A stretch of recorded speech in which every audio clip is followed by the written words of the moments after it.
Programa Revista Rural, um oferecimento. Campineus, uma safra de benefícios para você colher bons negócios. Compre produtos Iara e acumule pontos.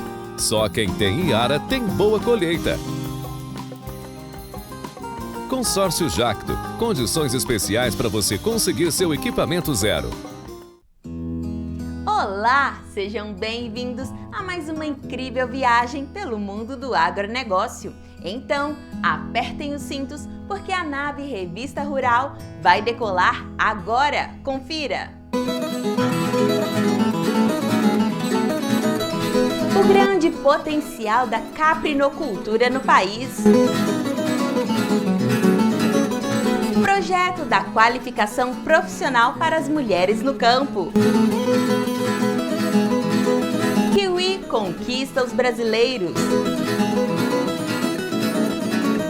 Tudo sobre o cultivo do agrião.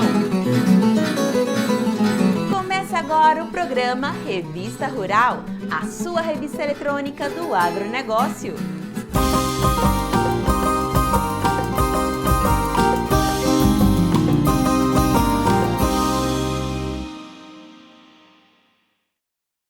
Projetos desenvolvidos pela Embrapa, junto com outras entidades, vêm dando qualificação profissional para mulheres alagoanas que vivem no campo.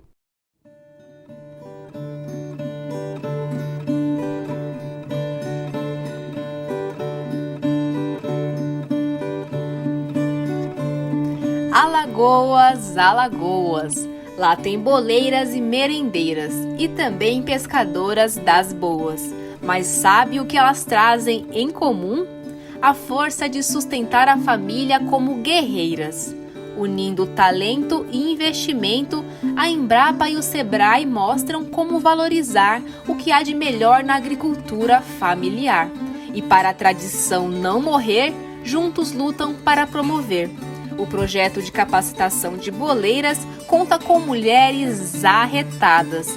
E pense numas receitas caprichadas. As dificuldades da região não assustam elas não, porque na lida já enfrentam até forno de chão. No concurso de merendeiras, elas usam a criatividade como ingrediente para incrementar a merenda escolar. Mas não se aveste, chega pra cá, mais detalhes venho contar. Nos chama atenção uma matéria de jornal. As boleiras pedem ajuda. Essa matéria saiu no jornal aqui local, né? E dizendo que o ofício estava em risco de acabar. Um ofício que é tradicional, é patrimônio da cidade de Maceió, né? E ali as boleiras em Riacho Doce, e elas pediam ajuda. Então, a unidade estava chegando, estava sendo inaugurada naquele período aqui, né? Porque nós somos a unidade mais nova da Embrapa. Vamos fazer agora 5 anos. E a nossa, vamos dizer assim, ficamos sensíveis a essa demanda, uma vez que está muito próxima da nossa missão, que é a nossa Embrapa aqui, a Embrapa Alimentos e Território. Atendendo à demanda dos munícipes, o projeto começou em 2018, em Coqueiro Seco, juntamente com o município de Santa Luzia do Norte. A gente se propôs que, a partir do trabalho dali, a gente faria uma capacitação com elas, né? E, a partir dessa capacitação, a gente gostaria de estar atingindo todo o estado, talvez até a região Nordeste, que nós temos boleiras em todos os estados da região Nordeste, por meio de filmes e vídeos, né, principalmente, que a gente fizesse nesse formato de ensino à distância para as boleiras de todo o estado, podendo chegar a outros estados também. A maioria das boleiras possuem uma renda de até R$ 2.400, sendo que os bolos representam de 30% a 40% desse valor. A questão da geração de renda, ela já acontece. O que a gente veio foi, assim, de alguma forma, valorizar e qualificar, vamos dizer, o trabalho que elas têm feito. Mais do que isso, tirar um pouco dessa invisibilidade, tão importante geração de renda para essas famílias. A produção de bolos, que está ligada à geração de renda, tem também um significado ainda maior para essas mulheres. Ser boleira para elas é assim, é permanecer, né? Manter uma prática, uma tradição que elas receberam oralmente das avós, manter isso, né, como tradição, sendo guardiãs desse patrimônio, né, que elas consideram como um patrimônio imaterial, que ainda precisa desse reconhecimento. Então, eu acredito que, em poucas palavras, seria isso, é a gente lidar e cuidar dessa memória, desse conhecimento tão importante que as boleiras têm para nós, tanto para quem consome, quanto para quem produz. Com o propósito de aproximar o agricultor familiar da alimentação escolar, o concurso de merendeiras terá sua 5ª edição neste ano. Nós percebemos que, colocando em evidência o papel da merendeira, que é imprescindível nesse ciclo virtuoso de pegar esse alimento da alimentação escolar e oferecer de uma maneira diferente do que o aluno está acostumado a comer em casa, por exemplo.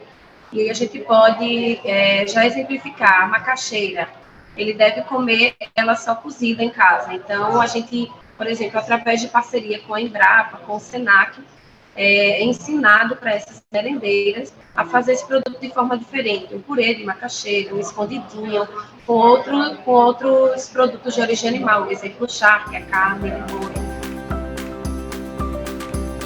A legislação determina que pelo menos 30% do recurso que o município recebe seja utilizado para a compra de alimentos com a agricultura familiar. Enquanto SEBRAE, nós percebemos que alguns municípios não estavam conseguindo alcançar esse percentual, ou seja, eles estavam em desacordo com a lei. E aí o SEBRAE pensou em algumas estratégias para auxiliar os municípios a cumprir essa política pública tão importante. E uma delas é capacitar essas merendeiras para a utilização dos produtos locais, que elas possam, inclusive junto com a nutricionista, que é quem elabora o cardápio, priorizar os alimentos que tem no município ou na região, oferecendo produtos para os alunos de outras formas. E aí a gente pensou no concurso de merendeiras para valorizar as merendeiras, e aí a gente oferta premiação em dinheiro, premiação em forma de capacitações, e tem eventos também, que a gente faz uma etapa municipal, uma etapa regional, e tem a etapa final, que é realizada aqui na capital de Alagoas.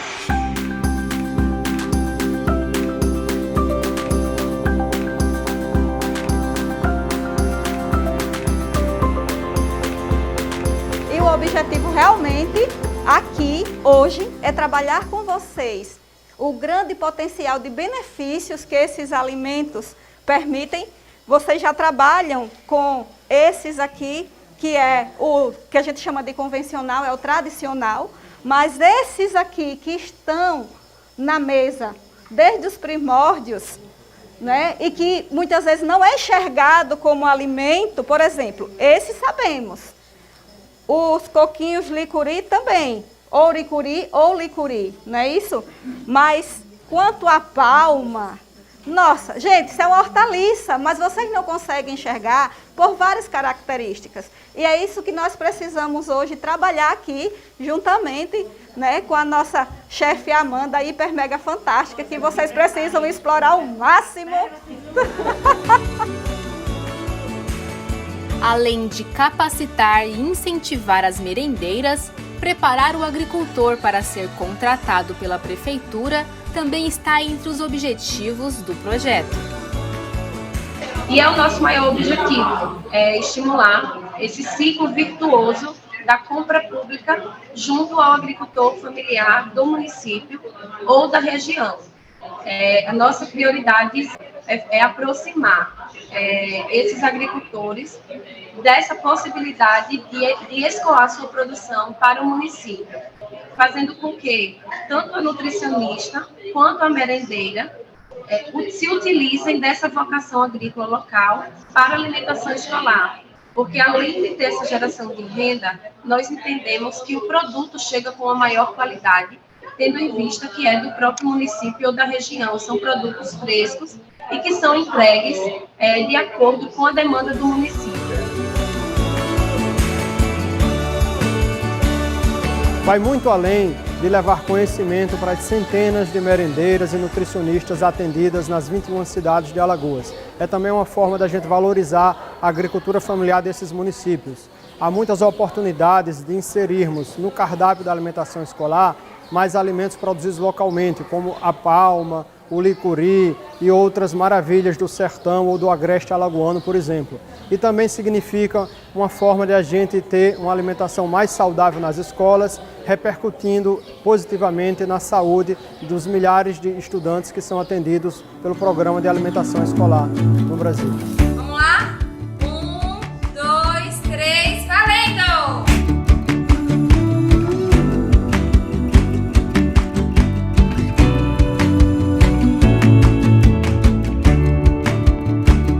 O concurso das merendeiras surgiu da oportunidade de estimular as escolas municipais a comprar cada vez mais da agricultura familiar. Além de convencermos o pessoal da comissão de licitação, os pregoeiros, a gente percebeu que quem definiu o cardápio era a nutricionista e a merendeira. Então vimos nela importantes parceiras para esse processo de ampliação da compra da alimentação escolar dos municípios junto à agricultura familiar.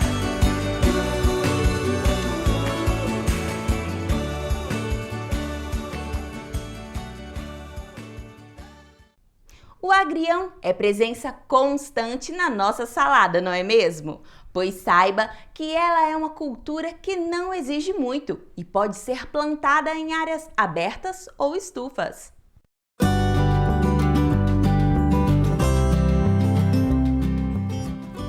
Com seu gosto picante, o agrião confere sabor e enriquece nutricionalmente a muitos pratos. Seja in natura na salada ou como um acompanhamento mais elaborado. Devido à sua versatilidade, o agrião pode ser produzido tanto no solo, como também através da hidroponia.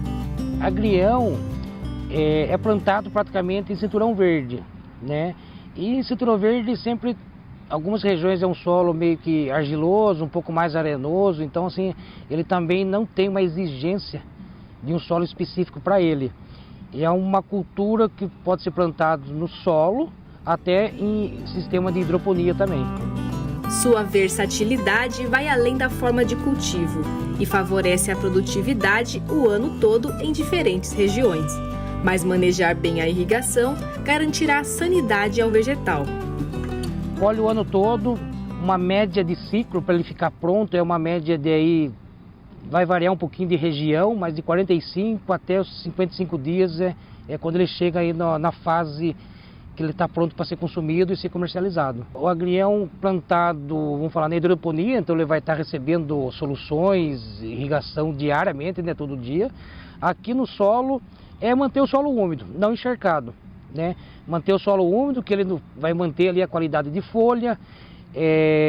Quando encharca demais, acaba dando mais porta de entrada para doenças, acaba manchando mais as suas folhinhas, que tá as folhinhas mais baixas dele, que fica mais em contato com o solo, então acaba danificando e perdendo a qualidade dele, né? O inseto conhecido como vaquinha é um dos principais parasitas que prejudica a cultura por se alimentar das folhas e dos brotos. Cada um no seu manejo, né? Tem produtores que usam produtos alternativos no controle de vaquinhas, de moscas, como até produtos químicos também, né? Quem produz convencional. E de solo, algum fungo de solo que o pessoal às vezes faz um tratamento na semente, ou quando ele for transplantar, ele faz uma vacina naquela mudinha, transplanta, que vai segurar a doença aí nos seus primeiros 30, 40 dias. Na hora de comprar, os consumidores escolhem hortaliças com aparência fresca, coloração bem verde e sem folhas furadas ou amareladas. Pensando nisso, os materiais híbridos são projetados para conferir resistência e vigor, atendendo aos padrões de mercado. É um produto vendido aí em feiras, em supermercados, naquele saquinho, né, naquelas bolsas, igual alface, igual cebolinha. E é um produto de cinturão verde, né? Ele está ali bem próximo dos grandes centros. Então, assim, são produtos que tem que estar próximo, né? Aquele deslocamento vamos falar, do produtor até lá no supermercado. Então, tem que tem que estar sempre no reduto aí dos grandes centros, um produto para ser consumido de 2, 3 dias no máximo. Esse ano a gente está lançando esse material que é o agrião glorioso, ele é da marca Top Seed Premium. O destaque desse agrião, ele começa se destacando aí pela coloração dele, ele é o agrião tipo francês folha larga e o nome comercial dele é o glorioso. Ele começa se destacando por essa coloração mais escura, ele tem um verde mais brilhante, né? Ele tem os talos deles mais eretos, eles não ficam tão em contato com a terra, com o chão. Quando ele está no chão, ele acaba tendo uma sanidade melhor. Quando ele está na hidroponia, ele não fica aquelas plantas caindo e quebrando, né? E em relação aos demais materiais, ele também tem uma tolerância maior para o pendoamento, né? Ele aguenta aí média de 7 até 10 dias a mais que os outros materiais sem pendoar.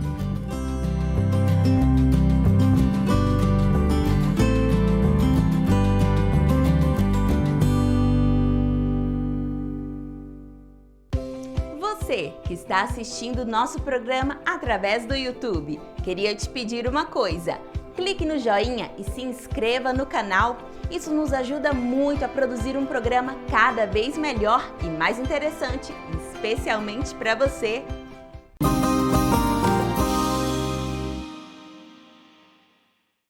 Com melhoramento genético e bons conceitos de criação, a caprinocultura tem tudo para se tornar uma atividade de grande sucesso e lucratividade, principalmente no Nordeste do país. Para obter um melhor sistema de produção em ovinos e caprinos, o melhoramento genético atua como grande parceiro dos produtores. A seleção gera ao longo do tempo animais com as características desejadas e pode ser feito através dos cruzamentos, utilizando animais de 2 ou mais raças. Para que isso aconteça, é preciso saber selecionar os animais mais produtivos e adaptados dentro dos rebanhos. Ainda não é um programa de melhoramento genético, mas ele vai obter retorno desse processo, dessa decisão. Nesse sentido, é possível começar esse processo de seleção por um mecanismo bastante simples, né? Como, por exemplo, o descarte orientado. No primeiro momento, é importante identificar animais que tenham defeitos de nascença, como, por exemplo, pernas ou pés tortos, problemas nos aprumos, né? Ou ainda animais que tenham problemas na mandíbula, como retrognatismo, que é o queixo curto, ou prognatismo, que é o queixo longo. Isso dificulta a apreensão de alimento por parte do animal, ou ainda defeitos na coluna, né, como a lordose. Certas questões são adquiridas ao longo da vida do animal, mas interferem na sua produção, como por exemplo a mastite, que vai fazer com que ele tenha menor produção de leite e prejudique o seu desempenho. Também devem ser retirados do rebanho animais que tiveram o desempenho aquém do esperado, como um animal que se desenvolveu, né, comparativamente àqueles contemporâneos do seu rebanho, né, que tiveram um desempenho menor. Animais muito curtos, animais com o porte menor do que aqueles que nasceram, por exemplo, na mesma época. Dessa forma, descartando esses animais, retirando do rebanho esses animais menos eficientes, você vai poder, então, dar mais atenção àqueles animais que ficaram, que são mais produtivos e, consequentemente, aumentar a produtividade do seu rebanho e aumentar o lucro. Com as anotações sobre cada indivíduo em mãos, o produtor deve identificar os animais através de brincos, tatuagens, colares ou até mesmo chips eletrônicos. Uma vez identificados os animais, é possível, então, registrar o desempenho individual dos animais. Como, por exemplo, registrar datas de cobertura, data de parto, peso da matriz ao parto, peso da cria ao nascimento e peso às diferentes idades. E, a partir daí, você poder acompanhar o desenvolvimento dos animais. Então, com essas anotações, o produtor poderá, então, identificar, por exemplo, uma cabra que participou de uma estação de monta e não emprenhou, não pariu, né? Ou ainda uma cabra que pariu, mas abandonou sua cria, não criou. Tá? E a partir daí, ir identificando esses animais que repetidamente falham nesse processo de reprodução e podem ser descartados do rebanho. O peso dos cabritos aos 120 dias é um importante indicativo tanto de seu potencial quanto da capacidade da mãe em produzir leite e conferir um ambiente materno desejável. Nos sistemas de produção de leite, é a própria produção de leite que deve ser anotada, né? Como aquilo que a gente chama de controle leiteiro, em que o criador, o produtor, vai procurar mensurar quanto que a cabra ou a ovelha produziu de leite em 24 horas. Então esse controle leiteiro pode ser feito a diferentes intervalos, com 7 dias, 15 dias, 30 dias e em alguns casos até com intervalos de 60 dias. Tá? A partir dessa informação, né, juntando como, por exemplo, a data em que a matriz, a cabra ou a ovelha secou, você pode ter uma ideia da duração da lactação e, portanto, da produção total de leite ao longo da lactação. Dentro do universo do melhoramento, o manejo reprodutivo tem um espaço importante no auxílio para elevar a produtividade. Hoje em dia, existem algumas ferramentas que ajudam a aumentar a fertilidade de forma simples e prática. O descarte orientado, a escolha de reprodutores e matrizes e a estação de monta. O produtor deve se atentar a alguns aspectos, alguns critérios técnicos para a escolha de um reprodutor. O primeiro deles é o perímetro escrotal, certo? Que é feito com uma fita métrica. A forma de fazer o perímetro escrotal é desse jeito. O segundo passo é realizar a inspeção no prepúcio, no escroto, no testículo e no epidídimo, para verificar se não tem nenhum inchaço, nenhuma ferida e nem dor. Depois, inspecionar o escroto para ver se não há nenhuma ferida, a presença do testículo, número de 2, e palpar o mesmo, vendo sua consistência. Por fim, apalpar o epidídimo nesta região. A consistência do testículo de um bode ou um carneiro é tenso-elástica. Saber definir isso vai fazer diferença ao final do ciclo. Para saber como é essa consistência, basta você unir a ponta dos seus dedos e você vai verificar uma consistência. Unindo o midinho com o dedo polegar, a consistência é firme, não é a ideal. Unindo o indicador, a ponta do indicador com o polegar, a consistência é mole, também não é ideal. E qual é a ideal? Unindo o dedo médio e o anelar com a ponta do polegar. Essa é a consistência tenso-elástica.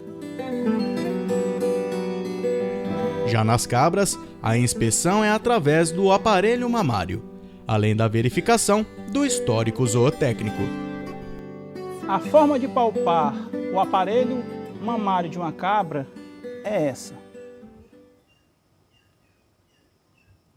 Verificando se não há nenhum caroço e nem grumos. Se possível, procure um médico veterinário para fazer um exame andrológico e ginecológico no seu rebanho. Para que os criadores escolham os melhores animais para a reprodução, Alexandre dá dicas preciosas. 1. Não baseie suas escolhas apenas pela aparência. Nem sempre uma fêmea bonita ou um macho bonito serão uma boa matriz ou um bom reprodutor. 2. Por segurança, adquira machos com mais de 1 ano de idade ou iniciando a primeira muda de dente. 3. Não adquirir fêmeas que tenham atingido acima de 4 anos ou a terceira muda de dentes. 4. Respeite a reposição de 20% de matrizes do rebanho anualmente. 5. Descarte no máximo 30% do rebanho em cada descarte. 6. Não compre bodes mochos de nascença. 7. Acasale as fêmeas do seu rebanho apenas com bodes chifrudos. Já em relação à estação de monta, é importante conhecer o sistema de produção como um todo, além de saber a quantidade de reprodutores, matrizes e jovens que existem no rebanho, observando como eles se comportam.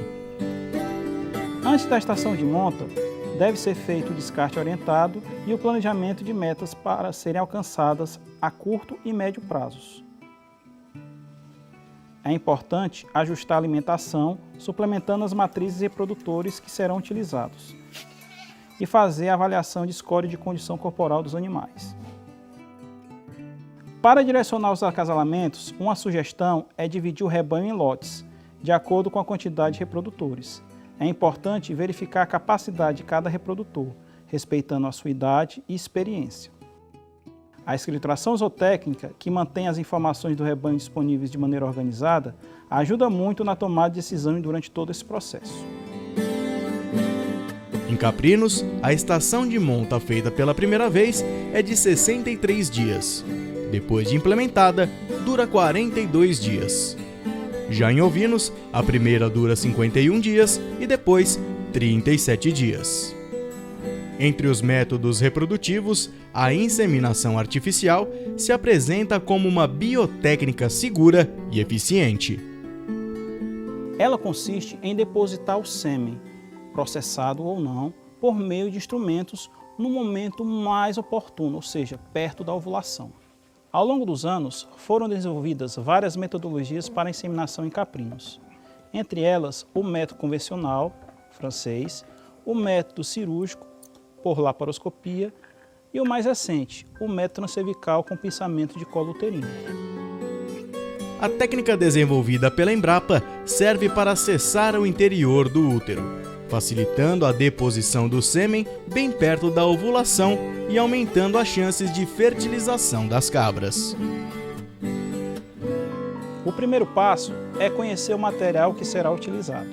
Caixas isotérmicas, um termômetro de cartão, álcool, gel, seringas, luvas, lanternas, bainhas para inseminação artificial para caprinos, aplicadores universais, mini aplicador, um jogo de espéculos do tipo Collins, do 1 ao 4, um cortador de palhetas.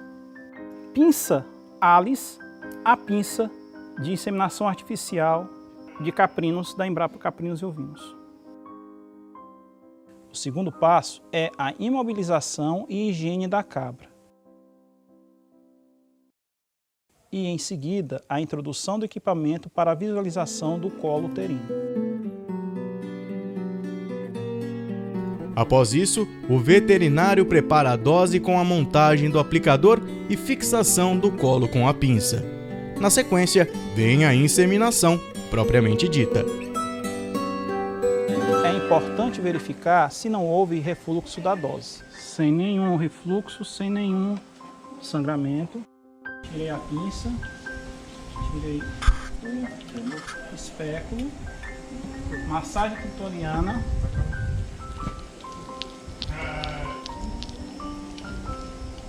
Cabra inseminada. Com rapidez e mantendo a cabra em posição natural, o método exige menos esforço da equipe e proporciona menor número de lesões no aparelho reprodutivo das matrizes.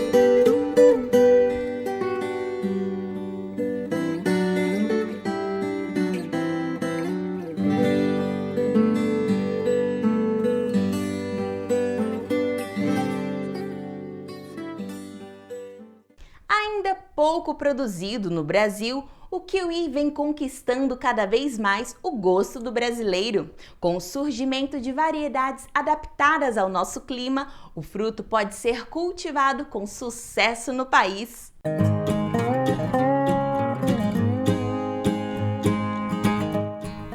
Refrescante e nutritivo, nos últimos anos o consumo de kiwis importados no Brasil tem crescido. Em 2018, por exemplo, foi registrado o crescimento de 29 mil toneladas, o que comprova que, ano a ano, a fruta vem sendo incorporada ao hábito de consumo do brasileiro. Eu acho que é bastante importante quando a gente observa os movimentos, o aumento de consumo do kiwi no Brasil, a gente lembrar alguns aspectos. O primeiro deles é que o consumidor, de forma geral, o consumidor de frutas, ele consome uma cesta de frutas bastante variada. Ninguém consome uma única fruta ou duas frutas. A tendência é que o consumidor consuma frutas em diferentes ocasiões e também em diferentes preferências. Então, você sempre tem uma cesta de frutas que é consumida. E dentro dessa cesta, o kiwi está ganhando importância ao longo dos anos. Como em grande parte de diversos setores, São Paulo é considerado o motor de consumo do kiwi, com cerca de 40% do total, principalmente na região metropolitana. Agora, do ponto de vista de tradição de consumo, o Sul tem uma tradição, o Sul, particularmente o Rio Grande do Sul, tem uma tradição já de muito tempo que se consome o kiwi, né, nessa região, nesse estado do Brasil. Então, do ponto de vista de número de consumidores, pelo percentual da população, o Rio Grande do Sul tem um destaque muito forte no consumo de kiwi no Brasil. Outro ponto que acabou favorecendo o crescimento deste mercado foi a pandemia causada pela Covid-19, já que as pessoas passaram a procurar mais frutas com altos teores de vitamina C. O mercado de kiwi em 2020 ele cresceu, ainda que ele já vinha crescendo. Também já era um mercado que vinha crescendo, então ele já vinha com, de certa forma, com uma determinada velocidade de crescimento. Em 2020, ela, na verdade, apesar das dificuldades, apesar de um dólar mais caro, ele se acelerou esse crescimento. E foi um ano onde o mercado, de forma geral, cresceu e o nosso negócio cresceu junto nesse mercado. Hoje, cerca de 80% do kiwi consumido no país vem de fora. Você pode até estar pensando, o Brasil não produz a fruta então? Na verdade, produz sim, principalmente no sul, onde as condições climáticas são favoráveis. Mas acontece que de um tempo para cá, um fungo tem tirado a paz dos kiwicultores. Apareceu uma nova doença, que é a Ceratocystis fimbriata, e a Ceratocystis é um fungo de solo que ataca pelas raízes e está causando uma morte considerável, significativa, dos pomares existentes aqui no Brasil. Em função desse problema, muitos produtores acabaram desistindo de produzir e nós montamos um projeto multi-institucional onde nós estamos atacando a várias linhas de frente, né, e uma delas é tentar encontrar variedades resistentes a ceratocystis. Em outro lado, a gente mudar o protocolo para a produção de mudas, que produzam, onde os viveristas consigam ter mudas livres da ceratocystis. Os clones já estão em teste nos pomares, e a expectativa é que logo tenhamos a retomada da cultura. Mas para que tudo dê certo, o produtor precisa seguir as recomendações, principalmente em relação à colheita, já que em termos de qualidade, não devemos em nada aos países exportadores da fruta. Se colhidas no tempo certo, elas têm excelentes condições, tá? Muito doces, teor de açúcar elevado, não perdem para o fruto importado em termos de qualidade, tanto em tamanho quanto em sabor. O grande problema nosso aqui no Brasil é que o produtor descuida na hora de colher, ele colhe antes do tempo. E por isso, muitas vezes, o fruto nacional não tem o sabor desejado porque foi colhido antes do tempo. Pensando no futuro, o potencial de crescimento do kiwi, tanto importado quanto nacional, é enorme. E não apenas na questão de consumo, mas de produção também. Hoje a nossa representatividade, nós temos 20% do mercado de kiwi e representa, do ponto de vista global, quando nós olhamos o tamanho da representatividade do kiwi em outros mercados, a gente percebe que a gente tem um potencial de crescimento enorme para tornar a fruta, o kiwi, uma fruta mais popular, uma fruta mais conhecida no Brasil. O produtor que quiser investir na cultura, ele tem, com certeza, um potencial de ganho bem interessante, tá? Porque é uma planta que produz 30, 40 toneladas por hectare de fruta, então é um potencial tranquilo de conseguir, tá, nas colheitas, com um bom valor de mercado. Então, se o produtor quiser investir, ele vai ter um ganho interessante. Se a maioria da fruta atualmente vem de fora, o preço acaba sendo mais elevado. Com isso, os consumidores do kiwi estão nas classes A e B. Mas o cenário pode mudar a partir da retomada da produção interna. À medida em que nós vamos progredindo no mercado, crescendo o tamanho da categoria do kiwi dentro das frutas no Brasil, eu acho que tem uma tendência que você está tendo um custo um custo menor. E além disso, hoje, no nosso segmento, que é um segmento de frutas importadas, o grande detrator é o dólar. O dólar, que alguns anos atrás estava R$2, hoje está 5. Então, isso fez com que o custo internalizado do kiwi ficasse muito, muito superior. O kiwi, assim como qualquer outra commodity ou qualquer outra fruta, ela trabalha dentro da lei da oferta e da procura, né? O preço do fruto é elevado, e eu concordo que é uma fruta que não tem como as classes C adquirir, o preço é muito alto, né? Mas à medida que a gente conseguir produzir aqui no Brasil, nós temos como produzir um fruto mais barato e, portanto, reduzir o preço ao consumidor final, sem com que isso signifique um preço baixo ao produtor, ao kiwicultor.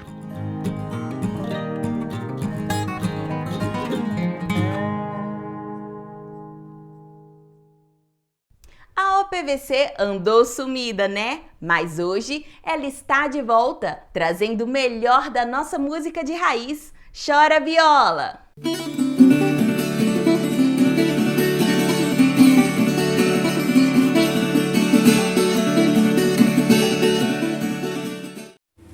Alô, nossos amigos da Revista Rural, aqui é a Orquestra Paulistana de Viola Caipira.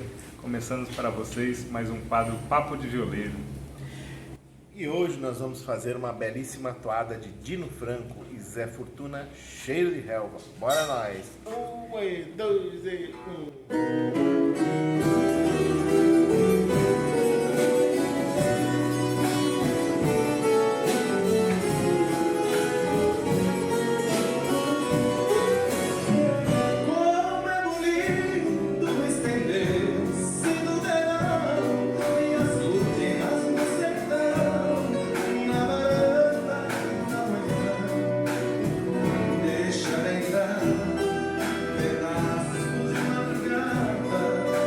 Todas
parecendo achar bonita a terra cheia de relva. O rio manso, caudaloso, se agita, parecendo achar bonita a terra cheia de relva.